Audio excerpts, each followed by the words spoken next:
Well, thank you all for being here. It's always exciting to do these, and today I'm really excited. I wasn't even aware of this technology we're going to talk about until recently, but it truly is fantastic, and it's from Control Bionics called the NeuroNode. So I have James and Christy from Control Bionics and NeuroNode, and we're going to talk a little bit about what this device and how powerful it is. It's works great for people who are able to move that are also nonverbal, but for me, it's also incredibly effective and a really, really good way to navigate a computer quickly and efficiently. So I think it's kind of for everyone. So I will go ahead and let Christy and James introduce themselves. So let's maybe let Christy go first. Sure, thank you. Like Tyler said, my name is Christy. I am a speech language pathologist, but I am also a regional sales consultant for Control Bionics for the Northeast Territory. I have been with the company for a year now, and my job is to travel around, bring the system to potential users, let them try it out, do any trainings with the system that they may need or require, as well as provide ongoing support as they start using the system. I would agree with Tyler. I think with my background as a speech pathologist, I know how important it is to put communication in the hands of an individual and how that can be challenging, especially looking at it from a point of access. So I think the NeuroNode has opened up so many doors and new possibilities for users who are looking to increase their access to communication.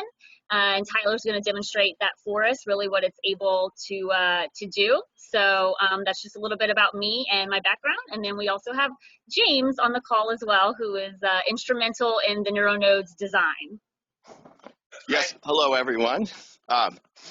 I'm James, the Chief Technology Officer for Control Bionics. It's a pleasure and an honor to be here. Thank you, Tyler. We're presenting the NeuroNode Trilogy, and we'll talk about the access methods that brings about. My job here in the Cincinnati area in Milford, Ohio, is basically to give Christy and company everything that she needs to go out there and serve our clients the best that we can. We've got the NeuroNode here, which is a device that connects to some part of the body, and it allows the person that's locked in or has very little movement and no speech to control a computer and to use speech generating equipment and do all of the things that you would like to do with a computer. And basically from here, we do the production, the new product design, the engineering work, and all of the quality management that goes along with this. The NeuroNode is an FDA registered device because it does connect to the body. So we're regulated in that way, and in many respects that really hardens us as a company to make us insistent on making the quality, the most quality product that we can. So I think we're going to split this up into the communication part and the NeuroNode part itself. And Tyler, if you have an opinion on which direction to go first, we're all ears. Yeah, well, I was thinking that one of the things when we first did this last week was it was really easy to set up. And this is like such a complicated technology, or at least it seems complicated to me. You would think, oh man, this is going to be really, really tough to set up. So I kind of wanted to showcase how easy it was to start from the beginning and how quickly we can go from, nothing to being able to, control and communicate and do all of those things with my computer. So what we're going to do is I'm going to spin around here, and I'm going to have my helper Sean here do some clicking buttons, and then the two of you guys can just give us directions, and we'll get started. Sound good? Sounds great. Okay, the first thing we're going to show is I'm going to roll up and show the NeuroNode device. I'll let the two of you guys describe it real quick. So okay. For me, can you guys see that on the screen there? Yes. I'll point to it, please. That guy right there. Yep, that guy. Yep, perfect. There we go. Great. Okay. All right, Sean, let's head over to the computer. And so I'm going to be communicating by voice and also using the NeuroNode, which for me is controlled by a shrug.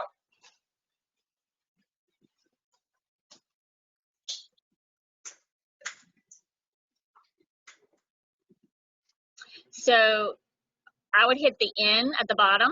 You see the N, and that'll pull up the controller application. So a couple things while they are doing that, I can talk just a little bit about what the NeuroNode is very quickly. It is a wearable switch, so it uses any muscle movement on the body to kind of create a switch access site. So as Tyler had shown us, he has it on his arm and wrapped it in an armband.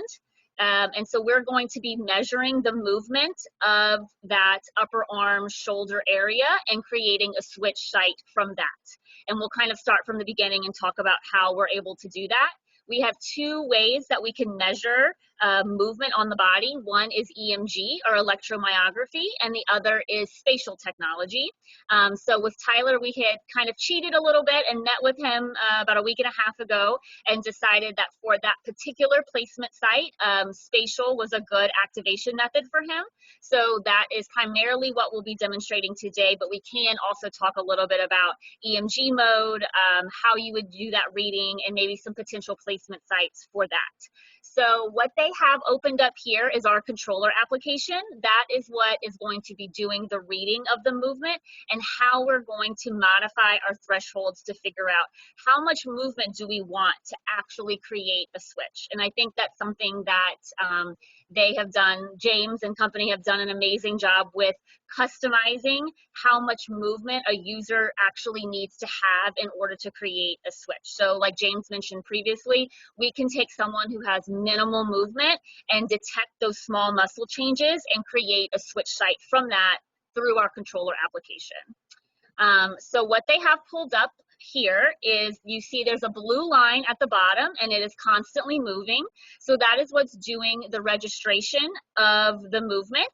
Then we have two lines on our graph. We have a green line at the top and a yellow line at the bottom. And I'll just talk a little bit about what those lines mean, and then we'll take you through the process of creating a switch. So the green line at the top is our signal on, and that is where your blue line, or the movement graph, has to cross in order to create a switch.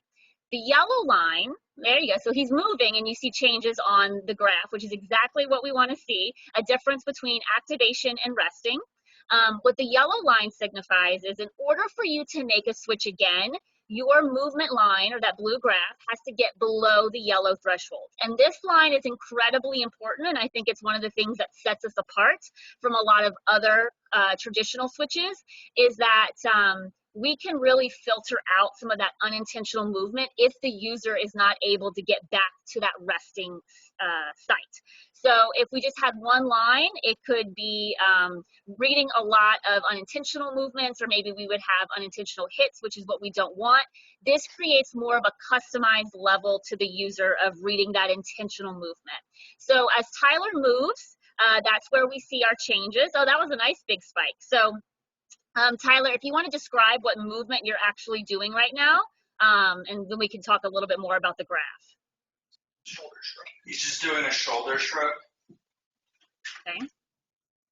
So with this movement, what we would want is every time he shrugs his shoulder, we would want to see that blue line consistently getting above that green threshold.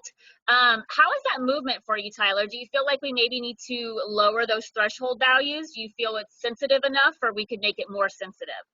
Yeah, lowered it a little bit. Okay. Yep, that's what I would agree with. So the other thing I would like to point out is that these threshold values are completely customizable. So again, like I mentioned before, you don't need a significant amount of movement in order for it to register as a switch. So what we're going to do is we're going to lower the thresholds and see if that is sensitive enough to detect your movement. So what I want you to do, the first thing we'll do is hit that gear in the middle of the controller application, right? That middle button.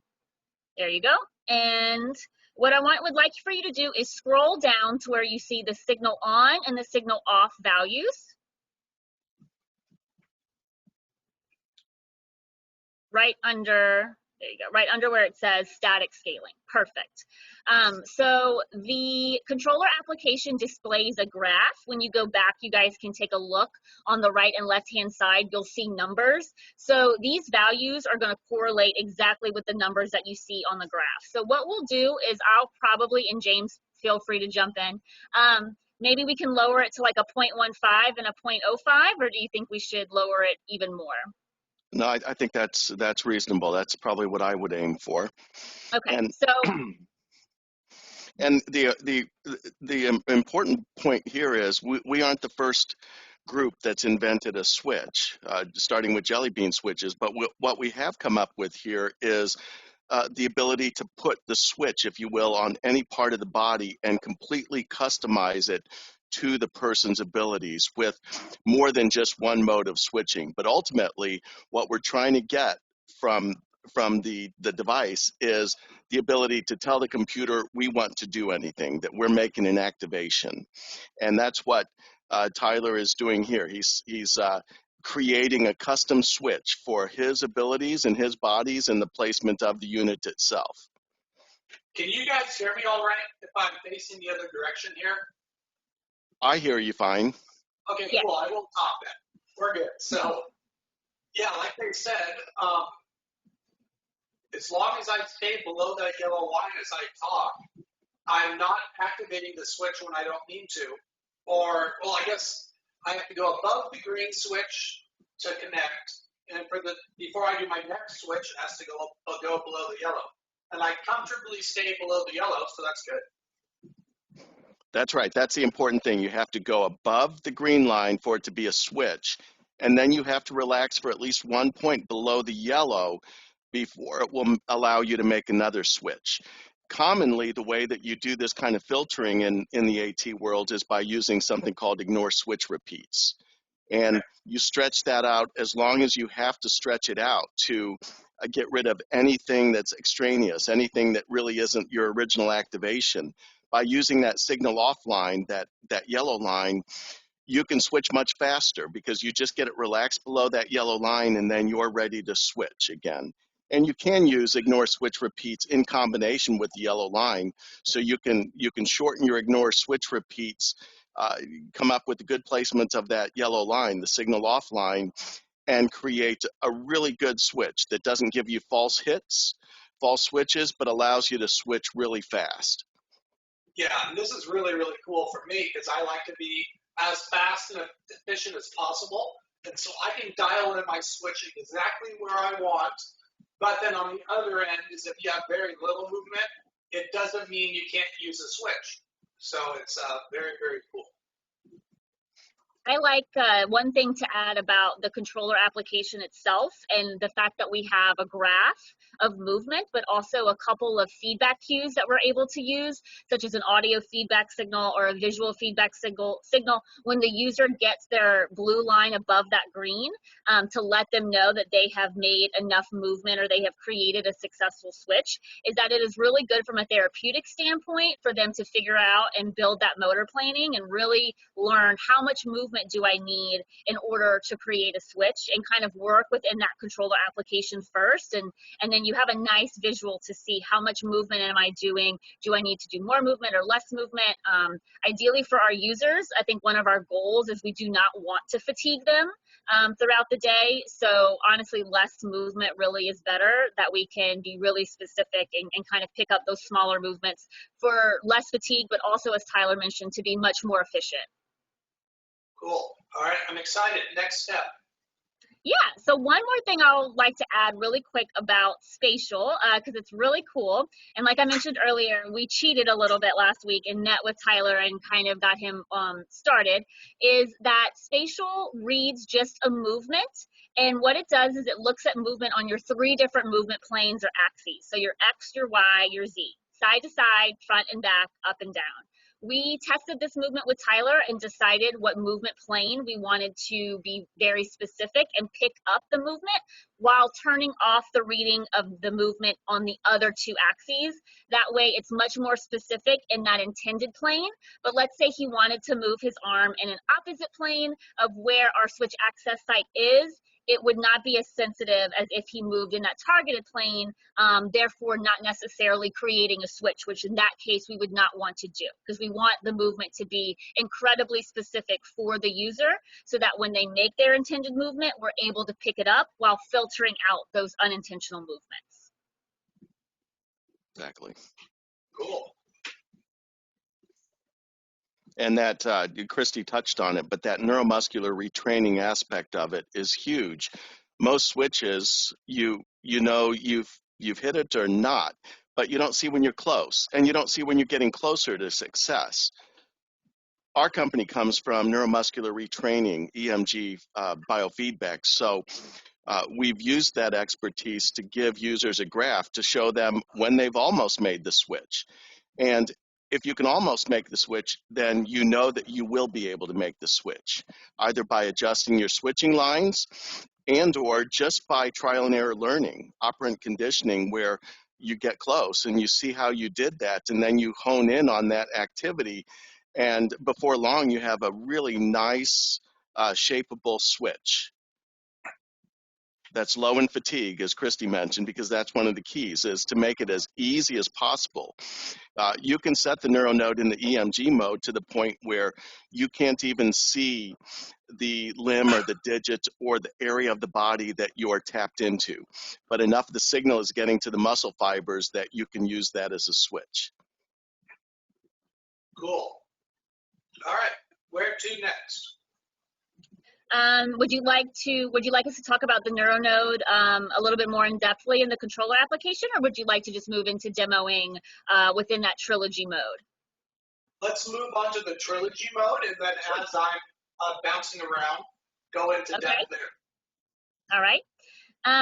So as you see in the background of the controller application, we have grid 3 open, and that is created for 3 different users or 3 different access methods. So I'll take a step back and talk a little bit about what the Trilogy is. The Trilogy is one of our speech generating devices that we offer as a company. It comes standard with our NeuroNode, or the wearable switch, but it also utilizes eye gaze technology. So something that's really cool about the Trilogy is within one speech generating device, you're presented with 3 different access methods that you or your user can choose from. So it acts as any other standard eye gaze system.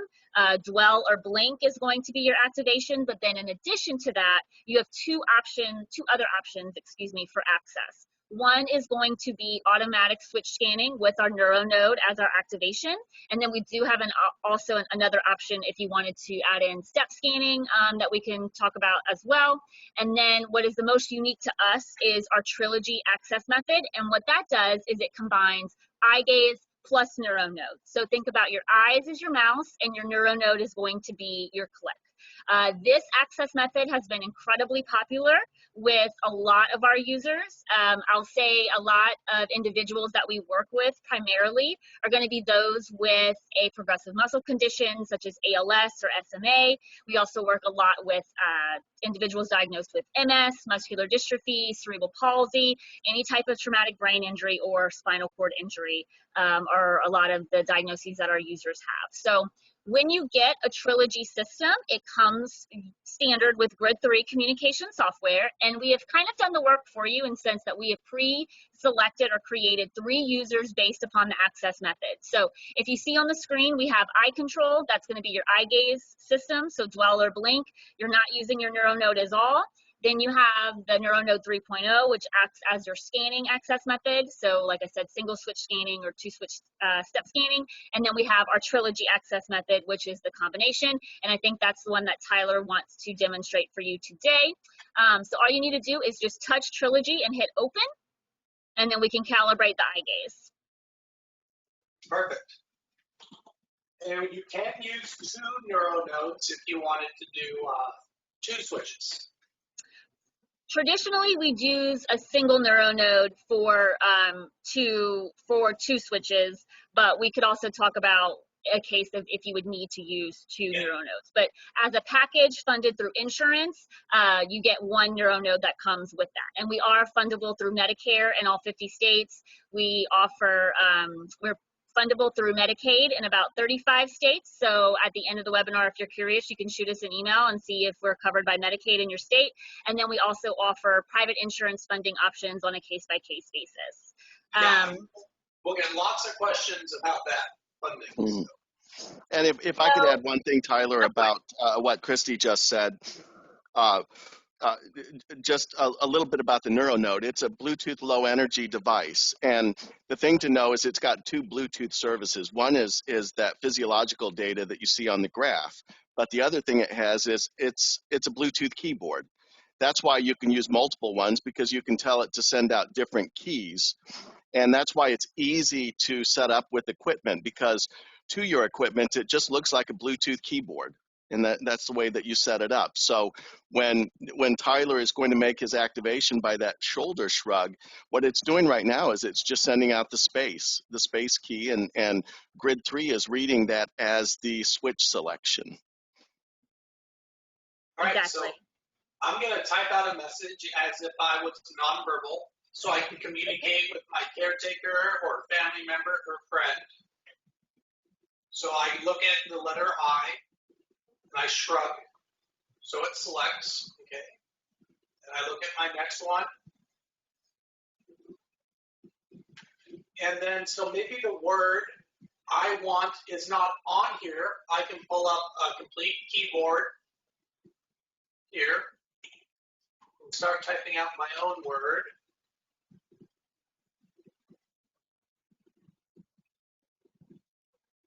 Oops, there we go.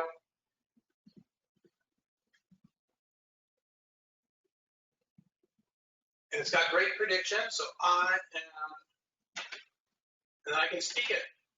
So usually it would read it out loud, but we have this on silent due to having the webinar going. So yeah, that's kind of how that part of it works. And so like I said, it's super easy. You can type incredibly fast. I've spent most of my time just messing around in these types of things, these word, I believe it's called. Grid sets? Yeah, that's right. Yes, this is word power. It's one of the options that you get within Grid 3. So kind of I'll talk a little bit from the speech side of it. We obviously have individuals of all ages, levels of cognition, level of literacy that is going to use our speech generating device. So one of the things that you do get within Grid 3 is you get lots of different options to pick what type of communication software you want, from someone who is going to be a basic language learner. We're just going to start building cause and effect, to maybe a higher level adult user who they want to hook up their phone, send emails, browse Facebook, different things like that. You have those options within Grid 3 as well. So what Tyler had pulled up was called Word Power. It is what's considered a symbol-based communication grid set. So you had words, but we also had symbols associated with the word, and it had a little bit of symbol prediction based upon the type of sentence that he was building. So I would consider that particular one, especially with the smaller cells, to be for a little bit more of an advanced user. But we have lots of different options that you can choose from within Grid 3.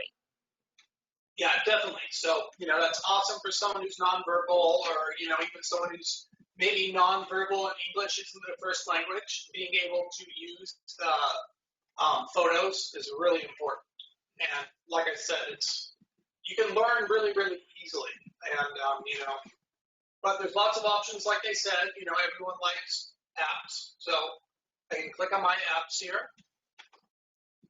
I can go to YouTube. And all of this can be programmed. I can put certain things where I want, if I use something, much more often than another thing, it can go in the right spot and all of that type of stuff. So I was thinking I'll just bounce around and show some of the options in here. And I would love if you guys could talk a little bit about the EKG. Maybe let's use like some of the ALS as our test case for this, idea. Do you want me to start with that, Christy? Sure, go ahead. With EMG, right? Yes, of course. You're to the right. So that's the other mode that you can select with the NeuroNode. We also have EOG. I won't burden us too much with that. But for the significantly locked in, if you could say it like that, where all there is maybe looking right or looking left, we can tap into the muscles that control the movement of the eyeball and use that as a switch. And that's EOG. EMG, electromyography, is the signal that's getting through to the muscle fibers. So your brain is saying, I want to close my hand, and that's finger flexion, and there's going to be a signal at the muscle fibers, even with someone that has a significant progressive disease, for instance, ALS. And we started really with some of the toughest cases, and I noticed that our founder is on board here, Peter Ford, and he founded our company basically on the toughest of cases. People found him somehow. He got that reputation, and we started taking the cases that no other AT equipment would work on, and that is by using EMG, so that we could tap into signals that were so minute that there's no movement, there's nothing visible going on, but there's enough there that there's enough of a signal for us to condition and amplify and do all the things that we do to it, that we can make that the switch. And then as we progressed, we came up with these other access methods to basically open up this technology to more than just the ALS client, but to SMA and Christy could speak to some of the other patient populations. But I think it's fair to say that we have one of the widest ranging AT devices as far as the number of inputs you can have. And we call it the Trilogy. There are three, right? There's the EMG, and there's the eye gaze, and then the third one would be the touch, right? Yeah, or switch scanning. Yeah, right. And then there's also, you can trigger it with audio, of course. So you can trigger it with some of the other ways, and touch, right? So it has all of these access methods built into the same system. That's good for a couple things. One, it allows you to fit the system to any user, and two, it's a great system for someone that does have a progressive disease where maybe they can use the touch screen at the start, but you have all of these other things available: EMG, EOG, Spatial, all of these other access methods, so that there's always something available to that user. Yeah, and I'll talk a little bit about the versatility. I think whenever I think about this system, that's just the word that just sticks in my mind. It's what I always use, because you have so many options, not only from access, like James had mentioned, of eye gaze, touch, scanning, combination of the Trilogy method, but also versatility in what movement are you going to use to create a switch, and how are we going to attach it to the user's body. Tyler is wearing the band, which is our more popular option, because it looks a lot like a smartwatch, I think, whenever it's being worn. It even lights up like one. So for some of my pediatric users or teenagers, I really highlight that fact, and it's something that I think they really like and appreciate. I also like it from a standpoint of, if maybe an adult user wants to wear it and it be a little bit more hidden, you have that option as well because of the size. But then if we're going to talk about a user who has a progressive condition, like maybe an ALS, and as things change and progress, you can start by wearing the NeuroNode somewhere on your arm or your wrist, just like Tyler is.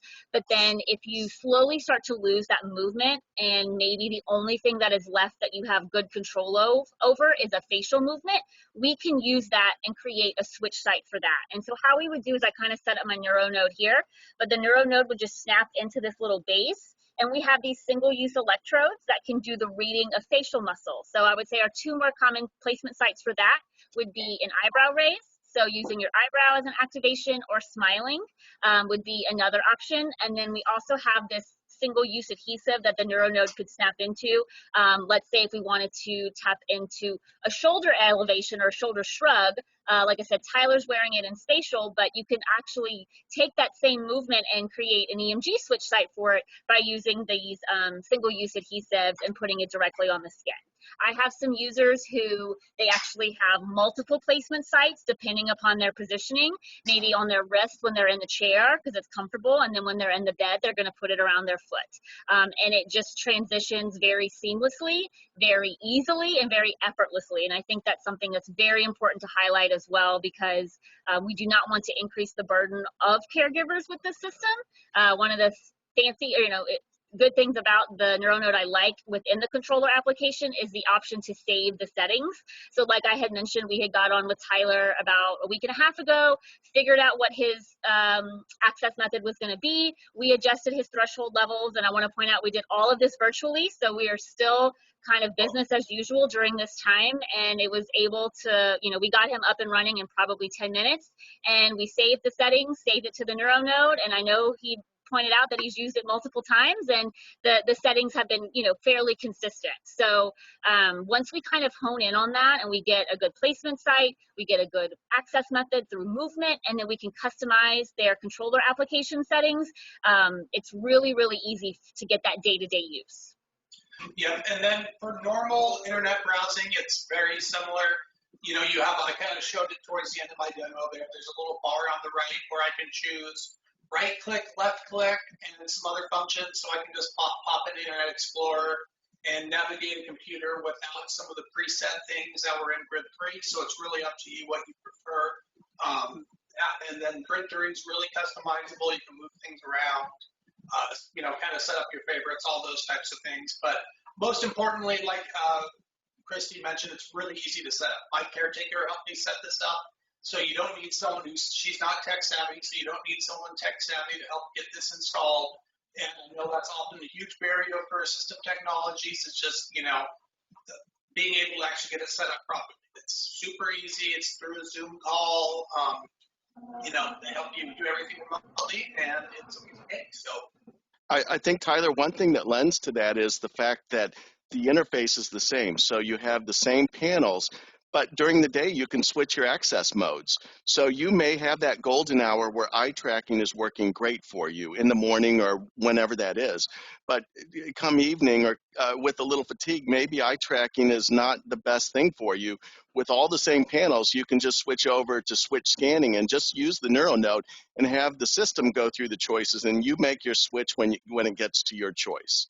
Yeah, and switch scanning, if you just imagine like a blue border that would have been surrounding every option on the screen, it automatically bounces every second or so, and then I would just shrug when it lands on my selection. So it may take 10 seconds to get to the 10th option or 3 seconds to get the third option, and you can adjust all of those speed settings. So that works out great. And it does take me to my next question. Some people have difficulty with eye gaze, but James, you told me about a way that, another thing you can do, maybe just setting up with one eyeball. Right, just the scanning with doing eye tracking with the single eye, which you can do. One thing from a consultant standpoint that I've seen, which is really interesting for me to see with my background as a therapist, is I've gone out and assessed some clients who have told me that traditionally they've struggled with eye gaze, whether it being with their own system or if they have tested out other eye gaze devices before. And I always say, let's just try it. And see how it goes. And with the Trilogy method, they're able to condition to that with more success than traditional eye gaze. I think it's because we've eliminated the need for that dwell. And as soon as they can kind of pick up and look and get that accuracy and they make their movement, we're able to create a selection from that. So I have had a couple of users that have, for whatever reason, there's so many different factors that come into play when we're talking about eye gaze, whether it be positioning or dry eyes, but they have had some success within that Trilogy mode. So like James had pointed out, even if I have a user who I know can use eye gaze really successfully, either by itself or with the NeuroNode for a couple of hours a day, that opens up a whole new world for them as far as increasing their speed, and then they can always default to scanning at another time if they are struggling with eye gaze within one system and very easily. Yep, just really want to hammer that home. If you have a patient or you have had trouble with eye gaze, that doesn't mean the system won't work for you. There's a lot of different workarounds, and one of the great things about this is its flexibility. So, Just keep that in mind. And Tyler, most clinicians that I talk to seem to think if eye tracking is fatiguing, it is the dwell part of it that's fatiguing and sometimes frustrating. So using the NeuroNode, you take dwell out of it. When you put that dot in place, you do that shoulder shrug or whatever your activation is, and your choice is immediate. You don't have to dwell for whatever, a half a second or whatever that dwell setting is set to, and that can really cut down on fatigue and really increase speed too. Yeah, for sure. All right, well, let's open it up to questions just to make sure we have an opportunity to answer all of them. And then if we have time to get at the end, I may have a couple more questions, or James and Christine can expand on a couple things. So Sean, we'll go ahead and pop open the questions and let us know what we got. So first question from Larry asked, what do I do when I get fatigue? I'm so I missed the second half of the question. What do I do when I get fatigue? So let's take that in two parts. What do I do when I get eye fatigue? And what do I do, let's say, if he was someone who could shrug, when I get shoulder fatigue? So yeah, I think that's an excellent question. That's also something that we have been able to kind of create within the controller application. If you want to go back to the controller application, I can show you a setting called dynamic, where those threshold values are going to automatically adjust as their movement or their EMG signal changes. So if they start to get more fatigue throughout the day, then the threshold values are going to adjust to that movement. I think the other thing is, if you do get fatigued body movement wise, then really trying from the start to make sure that we set those threshold values not too high and almost more middle to low end of the movement, so that we can really, even if your movement has decreased, those thresholds are still going to be significant enough to pick up the movement. And the only thing I would add to that is, if we want to take fatigue out of it even more, we may switch to EMG, where you can signal on even a slighter activation. But chances are the tools that Christy mentioned would probably work. We would just set those, we would set your switching lines such that it would take the minimum amount of effort. And since you can see the effort that you have, you can see your activation, you can spend some time practicing on getting the perfect switch. And when I say the perfect switch, one that's consistent, but one that is not fatiguing you over time. Plus, the fact that the NeuroNode is wearable means you can put it on any part of the body. So it means that you may shrug with the other shoulder the second half of the day. That's good for a couple of reasons. One, for the training you get using some other part of your body. And two, you've got a fresh place to use, and you've got fresh signaling then at that point. I mean, it works with the slightest of movements, and the first thing we showed you with the two lines, the green and orange line, that was like right there. What makes the NeuroNode really special, in my opinion, is you can really make it the perfect switch for you, and that's important, like Larry said, for fatigue. Right, and to add into that point from with a user is that I had a individual diagnosed with ALS. He had minimal movements that were visible, but told me that he could still flex his right bicep. And so when I went to go see him, he was telling me he was flexing. I did not see any visible movement at all. If I put my hand on his arm, I could kind of feel a little contraction. I just put the NeuroNode right along the length of his bicep in that EMG mode, like James had mentioned. So we're measuring that muscle contraction, but not necessarily a whole movement. And we were able to zoom in on the graph, and there were changes between his resting and his activation. And that's really the main thing that we want to look for, is that there's a difference between when the muscle's at rest versus when it's activating. And I was able to create a very consistent switch access site for him with just movement that was naked to the visible eye. Cool. Thanks. So Larry also asked, what happens when you have muscle spasms or involuntary movements? You want me to take that one, Christy? We have a patient population, for instance, CP, where that would be the case. Most of the time, you can filter out what's intentional from what's unintentional. The easiest example of that is in the EMG mode, where we're looking at finger flexion. We'll have a lot of our CP clients that we'll put something spongy in their grip, and their arm is all over, but we're actually not measuring the movement. We're measuring the the flexion of the fingers, and we're measuring it here. So we're all over the place, but we're not making a switch until they try to make a grip. And I'll also add in too that if we do have a user who has lots of high tone and fasciculations that's hard for them to control, then in that aspect, then spatial might be a good option for them because it's not reading any muscle contractions at all. It's just reading a movement.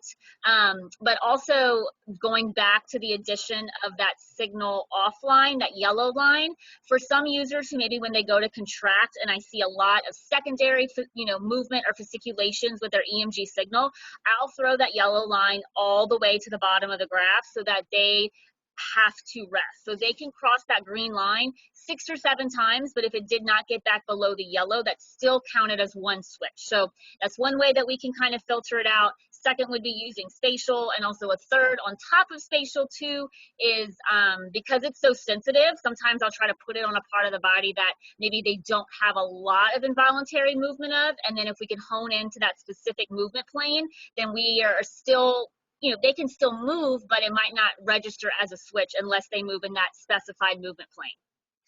And one small point on that, and sorry, Christy, if I'm repeating you, but one thing you don't get from a lot of modalities outside of the NeuroNode is we look at the activation, but we also look at the resting level. So you're actually practicing on resting at the same time you're practicing on activation. And when you think about a lot of other access technologies, that's not the case. You're just concentrating on activation. But truly, resting is almost as important as activation. There can be no activation without resting, right? Great, thank you. Jim was wondering, how is Tyler moving around the grid? Is that shoulder movement or eye gaze? That would be eye gaze. Yeah. And shoulder movement. Yeah. Well, I guess moving the mouth with the eyes, making the selection with the shoulder movement. Right. But you could also set it up where eyes are not part of the equation. And that was like the beginning place where there were 3 options. So, yep. And Tyler, we use that mode. We will have some users that are either blind or eyesight does not allow for eye tracking. And then you can use the very same grid that you have, but have audio prompts. So you hear your choice, and when you hear your choice, like water, you make your activation with the NeuroNode, and then it speaks out, I would like a glass of water. So you can see how it can serve really a huge number of users by just changing the modality that you're in. Cool. All right, and last question from Kathy. Is this something that is available in Canada? Yes, we sell in Canada. We are authorized to sell in Canada. We do sell in Canada. From an engineering standpoint, my part of that is that the radio is certified for use in Canada. So it's all good from a regulatory standpoint, and from a reimbursement standpoint, it's cleared in Canada. Cool. Well, maybe for the any viewers after the fact on YouTube, let's go over funding again, because I know that's going to be a big question. Can you just give me maybe like a 10,000-foot view on funding, and then how to get started with the process if you or you're a caretaker or a therapist? Of course, yes. So if this is something that you see that you think would be beneficial for either one of your patients, clients, family members, or yourself, the easiest thing to do would probably be to go to controlbionics.com, and we have a place on our website that you can reach out to us. Let us know that you're interested, and then our intake coordinator would put you in contact with a consultant for your area. We do have regional sales consultants covering most of the country of the United States. Like I said, I primarily take the Northeast territory. And so you would reach out to the sales consultant who would gather some more information, find out about the age, diagnosis of the individual, what their movement patterns are. This is where I'm going to divide it into 2 parts and tell you about what we traditionally did pre-COVID, and then what we've been doing now post-COVID. So traditionally, we would schedule an appointment with yourself, the sales consultant, who would bring the system out to you. And then in order to get funding through insurance, we are billed as a comprehensive speech generating device. So you would need to have a speech language pathologist involved. They would do the assessment where they would watch you with the device, give you any recommendations, but then also take observations and notes. They would write up a comprehensive report that would be submitted to your insurance, and then they would review to approve or deny the system for purchase. And then we also do coordinate trials as well. So what we did before, like I said, we would kind of coordinate an in-person visit where myself or one of my other colleagues would come out and test the system on the user. All of our consultants have some sort of therapy or tech background. We're either speech pathologists or ATPs. So I think that helps a lot when going and working with the potential users. I'm really able to kind of put on my clinician hat and try to figure out where this is going to go. That's my primary job. And then also adjusting the controller settings on the application. What we've been doing currently is we'll schedule Zoom sessions like we did with Tyler, where I can demo the system for the potential user, talk about it on yourself and see where it could potentially go, and then if it's something that you wanted to try.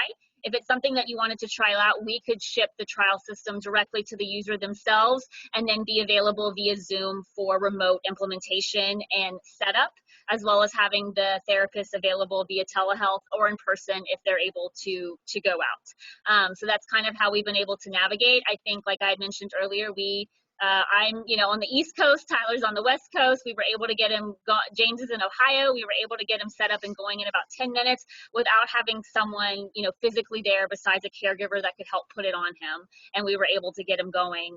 All of the systems come with Zoom preloaded. That's how we're able to do our IT and tech support. And we provide around the clock service for that as well. James is amazing. Like he mentioned earlier, he's available for all of the users, all of the consultants to kind of work out any potential tech issues with the software or with placement. And as far as funding goes, like I mentioned, we're available in Canada, like James said, but we are approved in Medicare in all 50 states. We also provide Medicaid funding for at least 35 states, most of the country. And then we also do private insurance funding options as well. And if I could just add one thing, this a historical note. Remember, I said we started with the very most difficult cases, and so we started with a lot of our client base in the VA system, because the VA recognizes that ALS is a service-related disease. So that was actually our first funding source, the Veterans Administration, and still is. But now we've added all of the ones that Christy has mentioned. Cool. We also work with individual school systems as well. I have another question, but do we have any more in the queue first? Okay, great. So my next question would be, let's say I'm a therapist and I have a patient, and so far everything we've tried have been unsuccessful. What could you say about the NeuroNode and this that would get them to try it one more time? So, because I can't tell you how important it is to be able to be independent. It's had a huge part of my life, and I couldn't even imagine what it'd be like not to be able to communicate. And, people help me try this, help me try that, but nothing works. But, encourage the therapist or family member not to give up and give it another try with the NeuroNode. Is there anything, mini real short pep talk you could give? Sometimes, Christy, you hear, for eye tracking, for instance, gosh, when it works great. But it doesn't always work great all the time. So we cover that situation in two ways. We make it work longer by lessening the fatigue, by being able to use the NeuroNode. Plus, if eye tracking just isn't working at all on a particular time of day, then we allow that person to transition easily to just switch scanning. And to add on to that, if I were be working with a therapist and we wanted them just to try the NeuroNode in general, just for maybe a switch access site, and they've tried and worked with tons and tons of traditional switches, like James had mentioned earlier, when you think of a Jelly Bean or the hundreds of other switches that are there on the market, and I've worked with a lot of clients who have, I think what sets us apart is that we're able to again, customize the movement, but also I like to put the NeuroNode on where their movement pattern starts. When I go to assess a client, I don't want to change the motor pattern that they already have developed. I'm looking at what they're doing and how can we customize this system to them. I don't want the user to be customized and have to change to our system. So I really just take what they're already doing and try to pick up less movement in order for them to be successful. And again, a quick example, a young boy with cerebral palsy struggled with 2 switches on his lap tray, and he would fatigue out by reaching and trying to grab for them. But we found that every single time he would go to initiate his motor movement to hit the switch, he was starting right here with his shoulder. So I kind of did almost the exact same placement site I did with you, Tyler. We just put it around his arm. We picked up the movement right when he went to initiate. So we picked it up at the beginning, and then in about 10 minutes, and he was a young child, he was able to learn, I don't have to complete this whole motor loop and then get tired and maybe miss this button. So instead of picking up the movement at the end, we can pick up the movement at the beginning. And I think that has been really, really successful for us, but then also for our users and kind of what sets us apart. Cool. Yeah, if you're out there and you've tried everything, and you haven't find anything that would work, don't give up, try this, because I truly believe this will work. So, give it a shot. Any thoughts the two of you would like to leave us with before we call it good? Well, one thought is that, Tyler, that was really impressive that you were actually demonstrating the equipment after just leaving it with you like that. I like to think part of it's the ease of use, but I appreciate the polish that you gave it. So thank you very much. Yeah, ease of use. Yeah, better lucky than good. One thing, thank you so much, Tyler. This was so fun. I'm so happy that you like the system and that you invited us to participate. One thing I want to mention that I don't think we've covered, but I think it's really important again, is that the NeuroNode has a 24-hour active battery life. So again, that's really important with the fact that, it's wearable and they're going to be wearing it throughout the day. So I always like to point out, you're not really going to run out of battery in the waking hours or even if you're wearing it to sleep or things like that. But thank you so much for having us. This was so fun. If any of the attendees or anyone who watches it later or is interested in trialing it, like I said, the best thing to do is just go to our website and reach out to us directly. Yep, and I'll send a follow-up email to everyone with all the information we covered, a link to their website and all that type of stuff. And if you do a trial, charge the NeuroNode. Don't do like Tyler and not charge the NeuroNode before you get everyone scheduled because it does need batteries. So, all right, well, thank you all very much. We'll be back in a couple weeks with another webinar. So thank you, everyone. Appreciate it. Goodbye. Take care. Thank you, Tyler. Yep, Bye, everyone. Thank you. I'll reach out soon, James. Bye. Okay.